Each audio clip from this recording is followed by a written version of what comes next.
The more I've looked at it, there's one strategy that's exciting me more than any strategy in 2022. Dynasty and redraft, especially Dynasty, especially in auction, but also in snake draft. I'm getting excited. One of my favorite moves for 2022, the Fantasy Football Show, begins now. This is the Fantasy Football Show with your host, Smitty.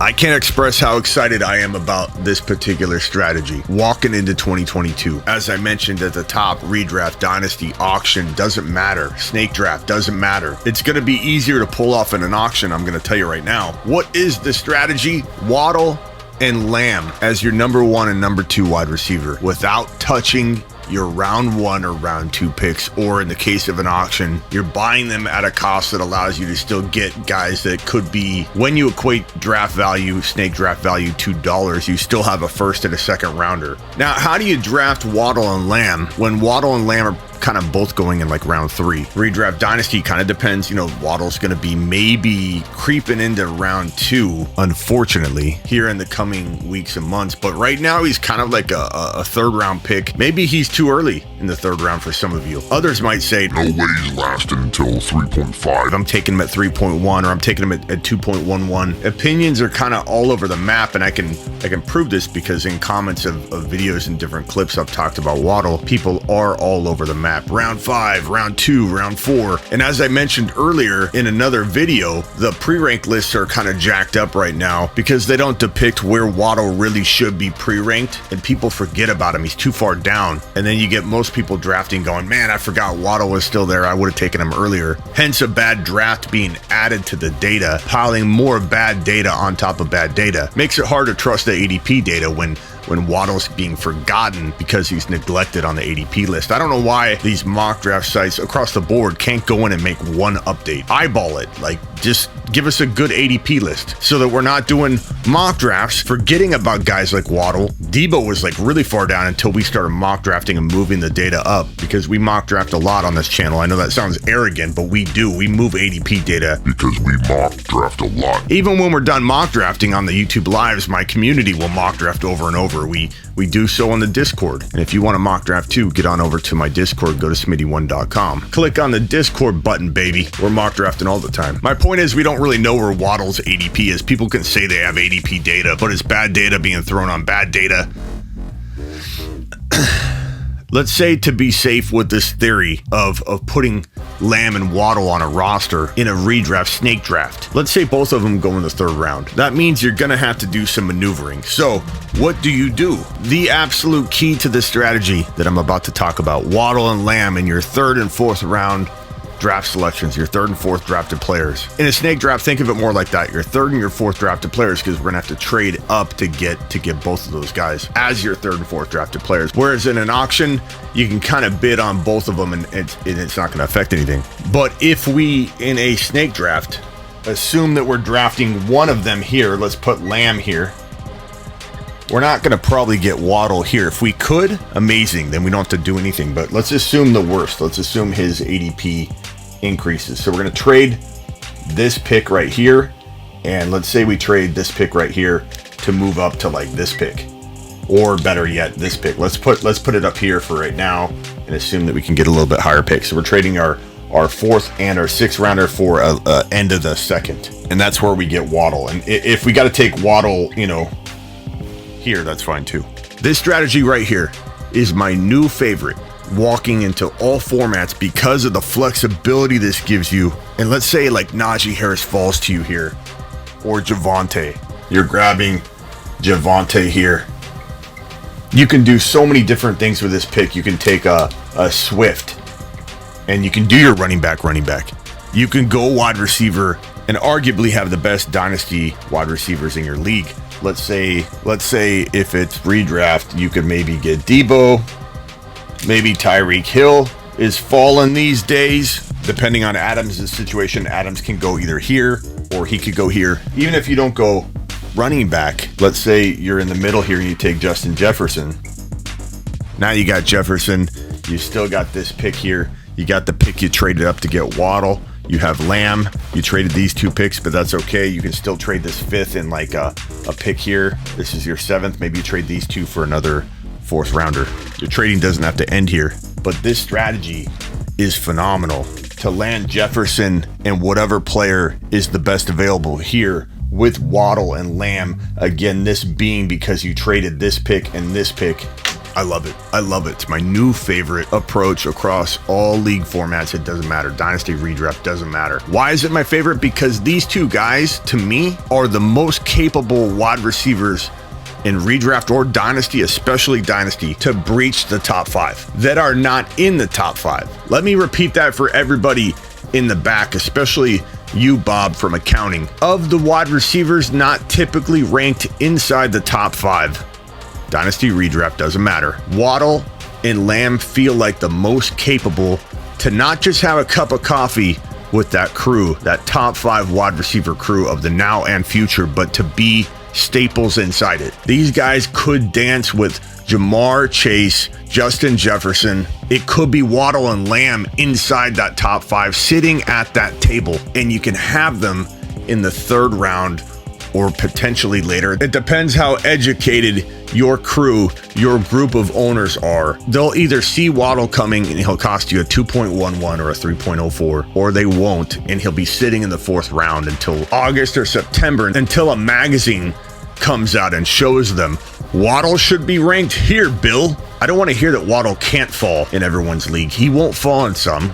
He will fall in others. It just depends on when everybody catches up and when the mainstream is like, this guy's a 3rd round lock or a 3.01 lock or a 2.11 lock. I'm afraid Waddle's ADP will climb into round 2 at the bottom, but I hope it doesn't. I hope I'm wrong. I'm very much hoping we can take advantage of him in 3rd and 4th round territory for the entire offseason. Lamb, I feel like, disappointed so many people. All it takes is one owner to grab him too high, especially a Cowboys, fan in your league. But there's so many people that were burned, even though they weren't burned. They think they were burned. The guy had 70 receptions, 1,100 yards, and 6 TDs, and yet people think he busted. Lamb is on the verge of becoming a top 5 wide receiver, and I'm glad there's a lot of doubt. I'm glad that in the comments of this very video, there are going to be people saying, I'm out on Lamb. I love Waddle, but I'm out on Lamb. That's good news, because maybe Waddle is our 3rd rounder. Maybe it's Waddle we're drafting in this 3rd round pick right here, and maybe I'm crazy by thinking that Lamb's going to have to go there,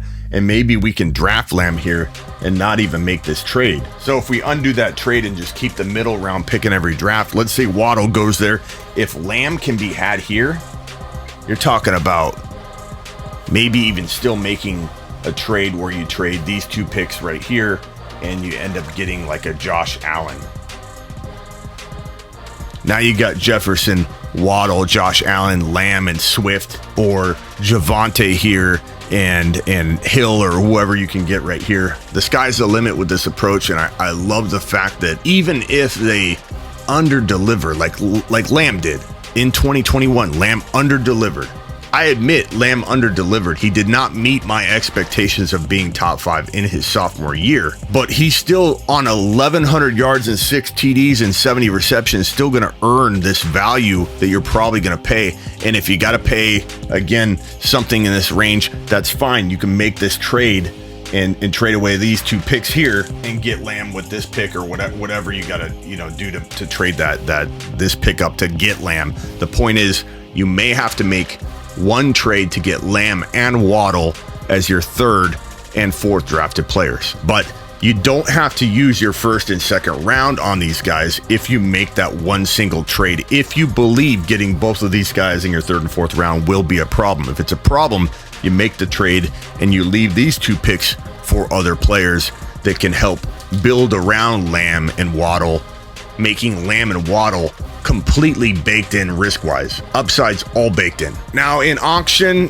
it's the same thing. Conceptually, you're spending the amount of dollars you'd spend on your 3rd and 4th drafted players, essentially, if you equate it to like draft picks on Lamb and Waddle, and you still have enough money to buy guys that are at this pricing if you were to try and like add, dollar amounts to all these draft slots. So it's not a problem drafting Waddle and Lamb as your wide receiver 1 and 2, and you're not going to break the bank on them, but you may get wide receiver production that mirrors or matches or comes close to the top 5 guys or the guy around 4 to 6 in fantasy football scoring. That's the beautiful part. In an auction, you control your own destiny. No trades are needed to make sure you get Waddle and Lamb at equivalent pricing, which equates to kind of 3rd and 4th round value.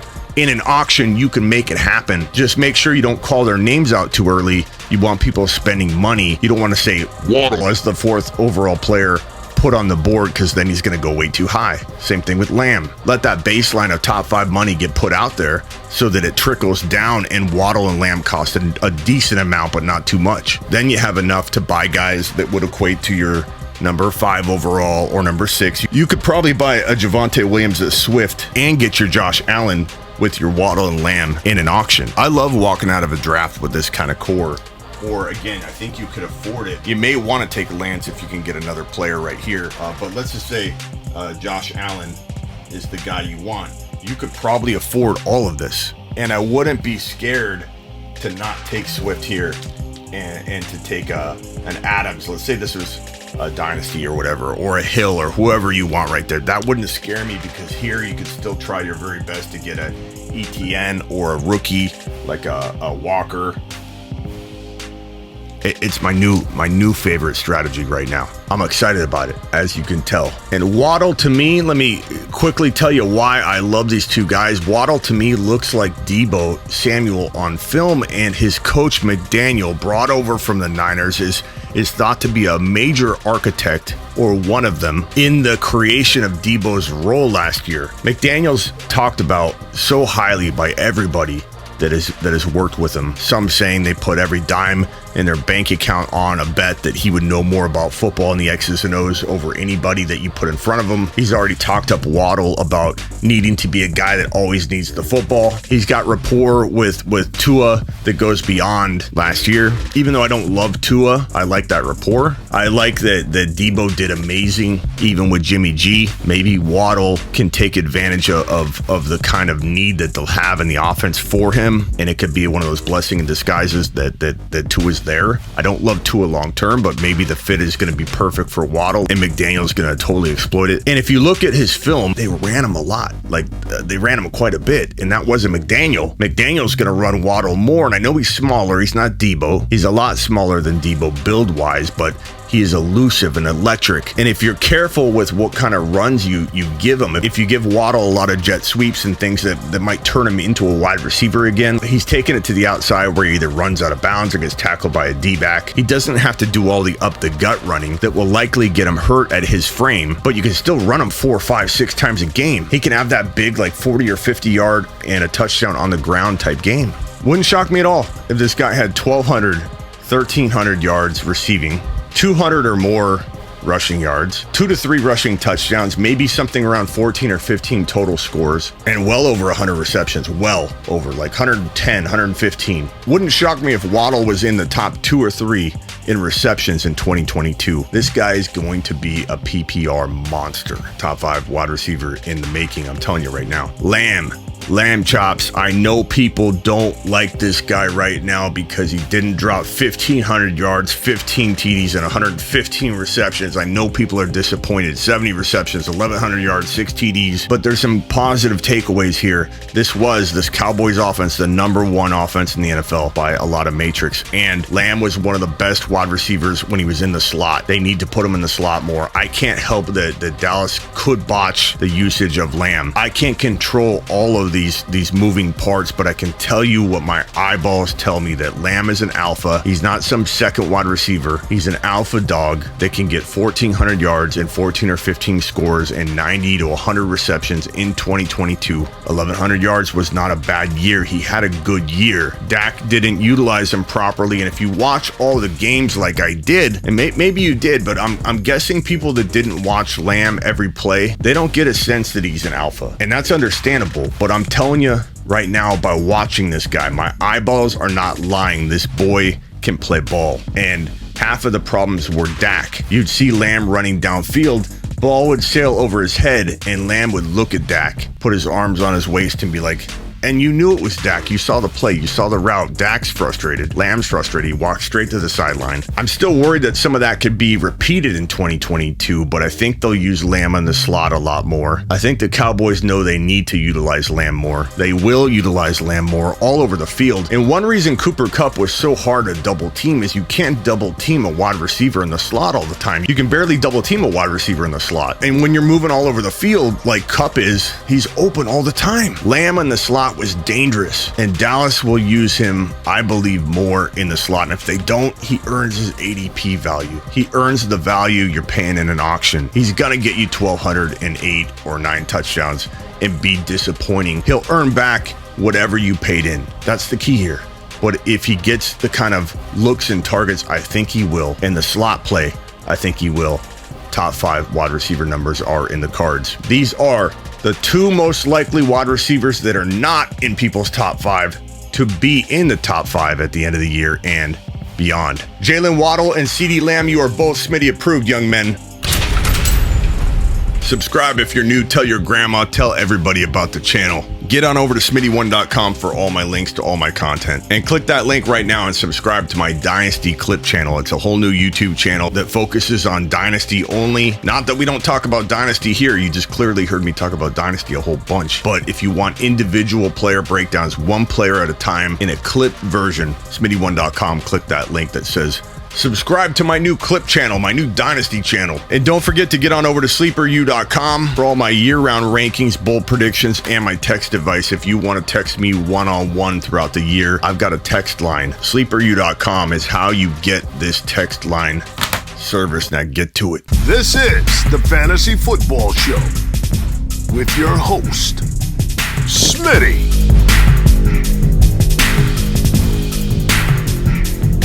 Take a lap.